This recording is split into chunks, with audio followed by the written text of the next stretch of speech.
All right. Hi, everybody. I want to start off with just a quick trivia question here. Does anybody know how much of the human body is made up of water? Well, if you are guessing or thinking 60%, then you are correct. Good job. Awesome. So today I'm here to talk about the clean water crisis. My name is Michaela Ott, and I am a biological systems engineering major at the University of Nebraska-Lincoln. So, as you know, water availability throughout the world varies a lot, and this is something that engineers are working to solve. So, for example, who here likes to go swimming? I know I do. So, in many parts of the United States here, we have a lot of access to fresh water. We can fill up our swimming pools. We can do our laundry when we want to. When we go to the bathroom, we just simply turn a faucet and there, boom, fresh water. However, that's not the case everywhere in the United States and within the world. So, in many developing countries and in parts of the United States, uh, the lack of a sophisticated water transportation system leads to problems and lack of water availability. And so, in many developing countries, as well as parts of the United States, people have to resort to using rainwater or puddles to get their water. So we have access to less than 1% of the fresh water on Earth, not including glaciers. So soon, water scarcity may be a problem for all of us who might take it for granted right now. And so this could lead to a lot of droughts, a lot of war. So engineers are really working hard to try and come up with a solution to this water crisis. So, one question I'd like to pose to you: how many gallons of water do you think that the average American family uses every day? Well, it's 400 gallons. That is a lot of water. Think of a milk jug that you might have in your fridge right now. 400 of those is what the average family in the United States uses every single day. Now, how many gallons do you think that the average African family uses every day? Only 5 gallons. So that is a major difference, right? So let's stop and just think for 1 second here. If a family in Africa can get by using only 5 gallons of water every day, do we really need here in the United States 400 gallons per day? Let's take some time to think, maybe pause the video and see how your family can help to reduce the amount of water that you're using. And it might be fun to get your friends in on it too. All right, so I want to ask you guys a question really quick. Why is it important to have clean water? Maybe pause the video for just a second and kind of think to yourself. Okay, so welcome back. Clean water is very important to our health, our communities, and even our economy. So, in ways that you don't even think about it. So, there's things as simple as dehydration, not having enough water. Like we said at the beginning of the video, your body is 60% water. So, that water is a huge part of our body.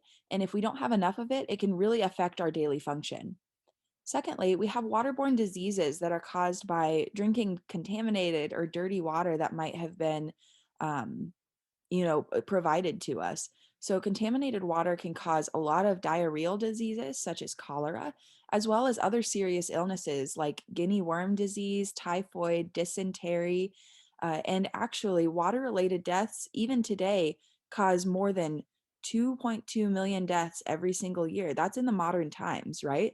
And that is just a staggering number. And this is why it's really important to test our water a lot. So, speaking of economic instability, the picture on the bottom left is from Flint, Michigan. And back in the early 2010s, their city was running out of money. And so they decided to change the source of their water for a while to try and save some of their money. So they switched to this new source, the Flint River. And that ended up introducing very high levels of lead into the citizens' bodies, creating a lot of health problems. And so Flint is a very big example of how the economy can affect the availability to clean water.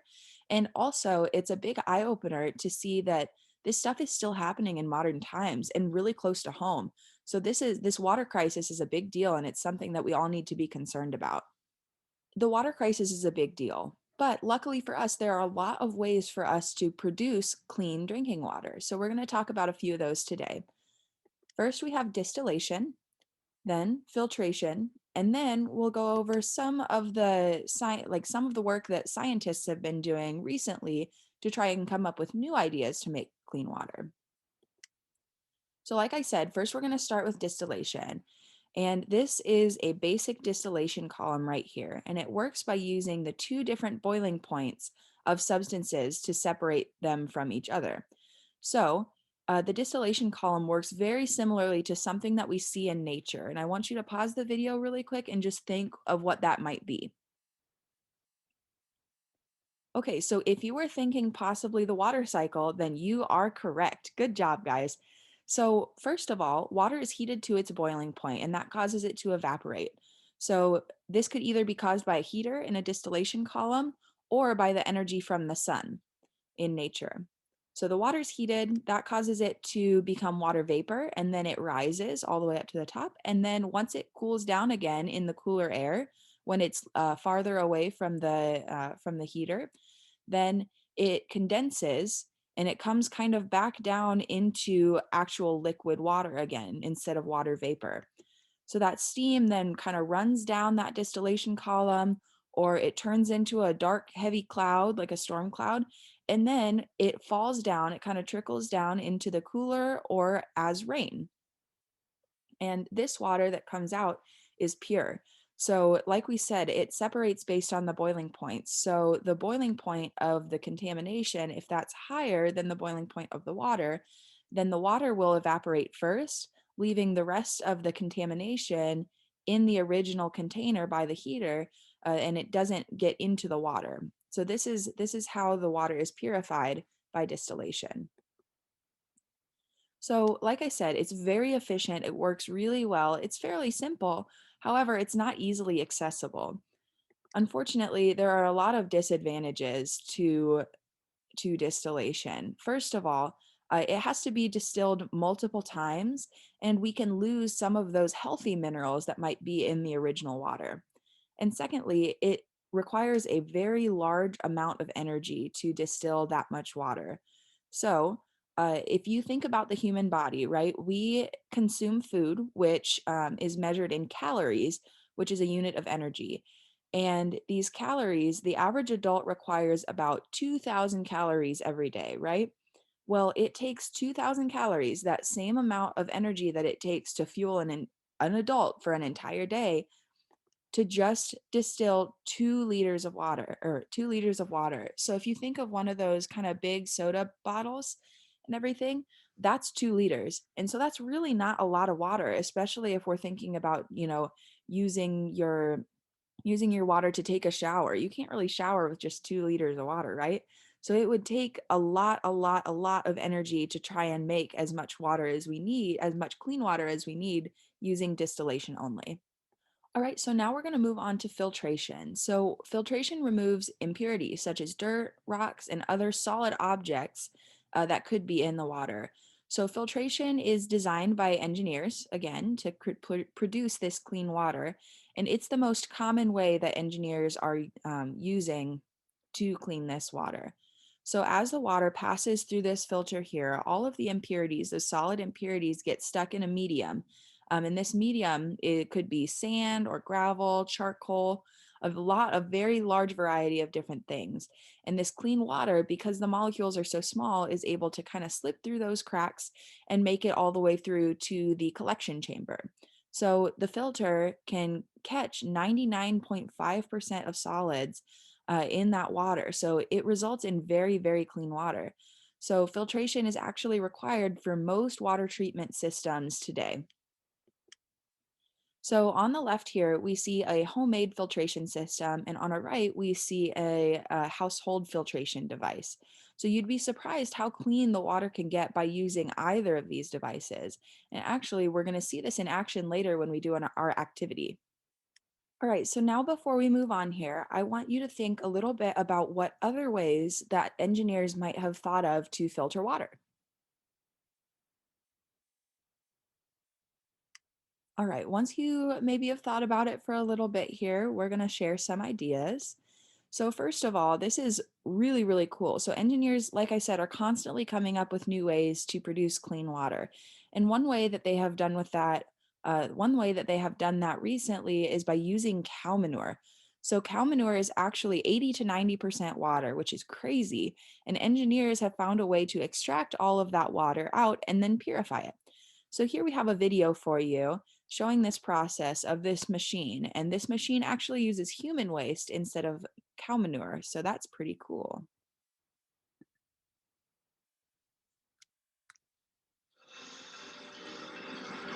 Over 2.5 billion people have no access to safe sanitation. We asked brilliant engineers to help us solve this problem. And one of those engineers actually has proposed a solution where the waste is valuable. The Omni processor turns sewer sludge, which is kind of nasty, into clean drinking water, electricity, and ash that is pathogen free. This is where the sludge enters the machine.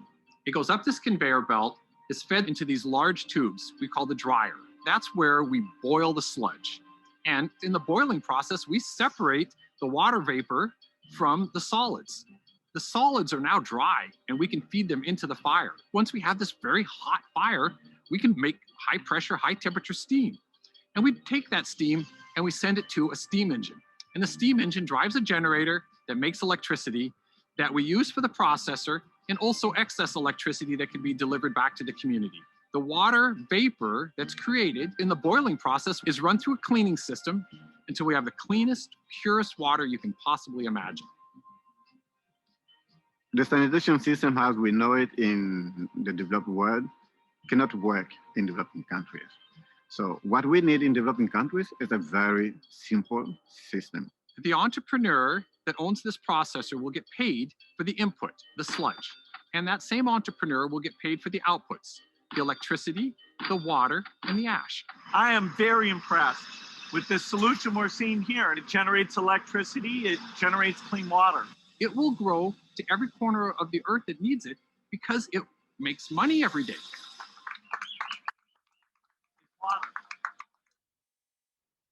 All right, so super cool, right? Super cool. So not only are we getting rid of waste, we're also producing clean drinking water and electricity and some ash too. So this is just the most amazing, and engineers are coming up with things like this all the time to try and help save the water crisis. All right, so not only are scientists and engineers the only ones coming up with uh, ways to produce clean drinking water, but it could be just a regular person, like you and me. So this is Cynthia Lamb, and she is a 17-year-old student from Australia. And 2 years ago, when she was only 15 years old, she came up with this device called the H2 Pro, which is a self-sustaining filtration device. And it produces both clean energy and fresh water. So similar devices in industry have been considered. However, all of them require an external power source. So this could kind of open paths to new options within industry as well. So let's take a little bit of a closer look here. So we're going to take a part by part breakdown. So up at the top here, we have the photocatalytic electricity generator.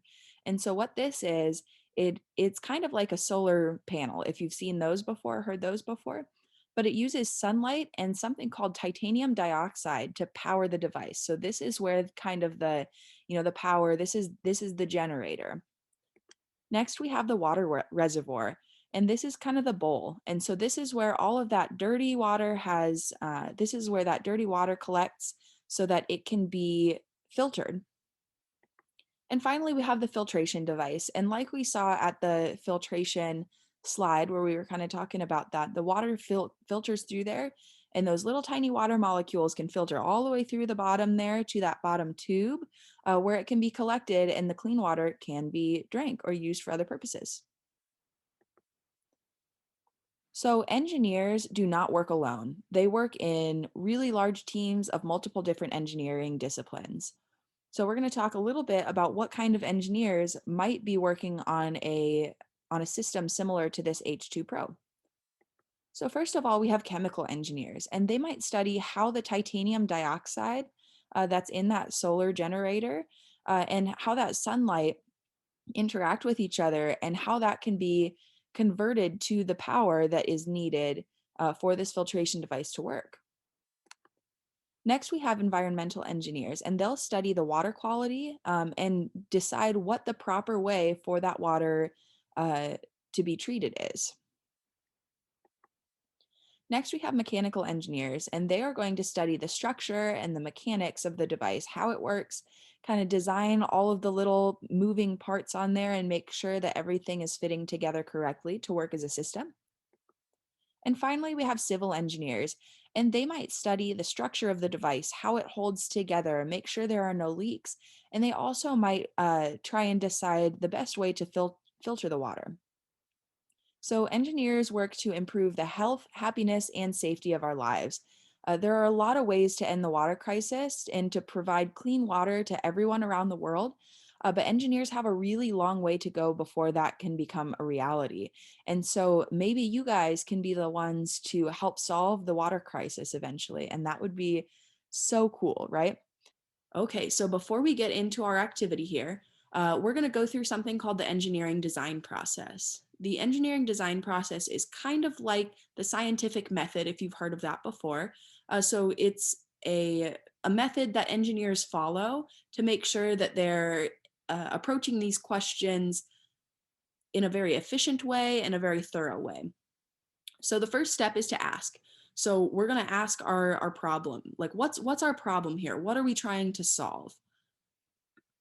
Next, we imagine. So this is the fun part. We get to brainstorm of all of the different possibilities of what are we going to do? How could we do this? Could we do it this way? Could we do it that way? So this is the part where you can just be as creative as your mind will allow. Next, we plan. So this is where we choose the most efficient, the most realistic, the most cost-efficient design that we thought of in the imagine process.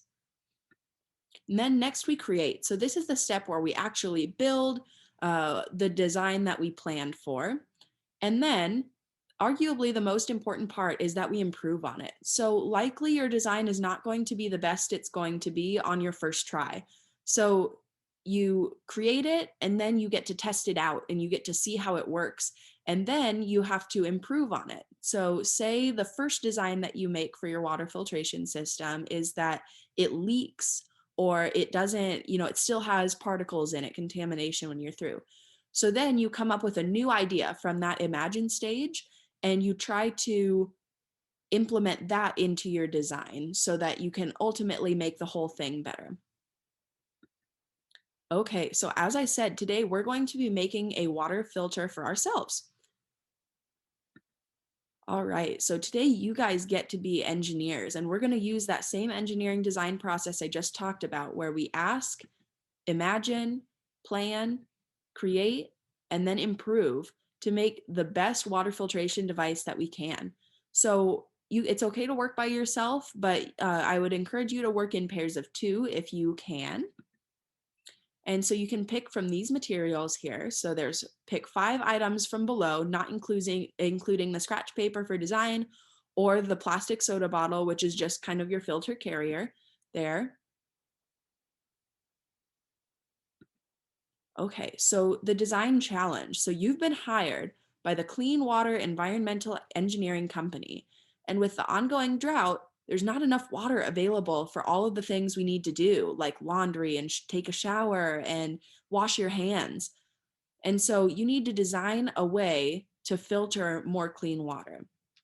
So we're going to ask you to first use that engineering design process. Take that piece of paper and design. Think with your partner, if you have one, on what you're going to do, what's the best way to do it, how are you going to approach this problem?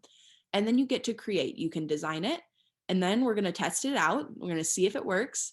And then if you have time at the end, go ahead and improve your design. See what worked, what didn't work, and try and make the filter the best that it can possibly be. Okay, and then when you're done, we're going to go ahead and clean up so you can throw away or recycle any materials that aren't able to be reused, sort the materials that can be reused and go ahead and put them away, and then make sure to clean up after yourself when you're done. And here are some wrap-up questions.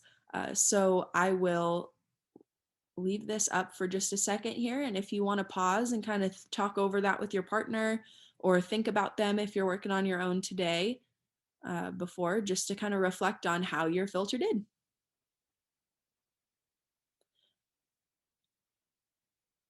All right. Thank you so much for coming to visit our channel today. I'm really, really happy to have had the opportunity to talk to you about the clean water crisis. I hope you learned something, and please check out our other videos.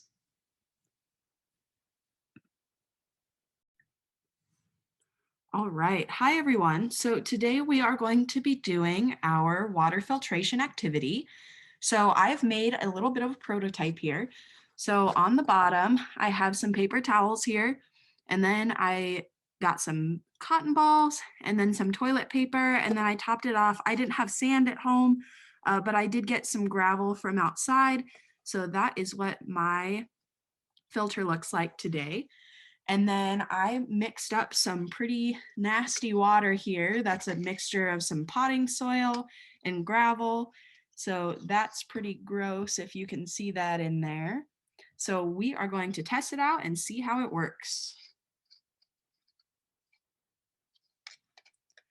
And again, your filter does not have to look exactly like mine. You can make yours however you'd like.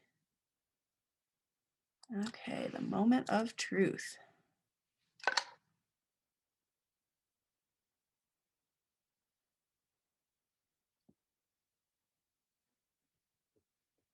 Looks like it might need a little bit more to soak through the paper towels and stuff.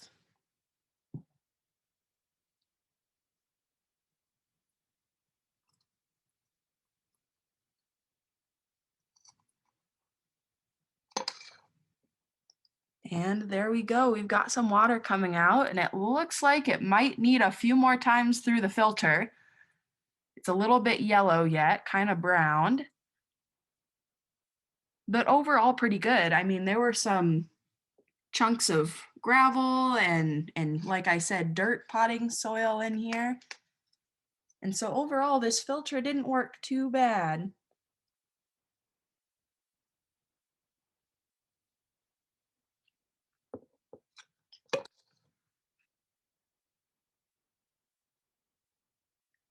I hope you also found success in your filter, and we'd love to see pictures if you wanted to send them our way or tag us on social media.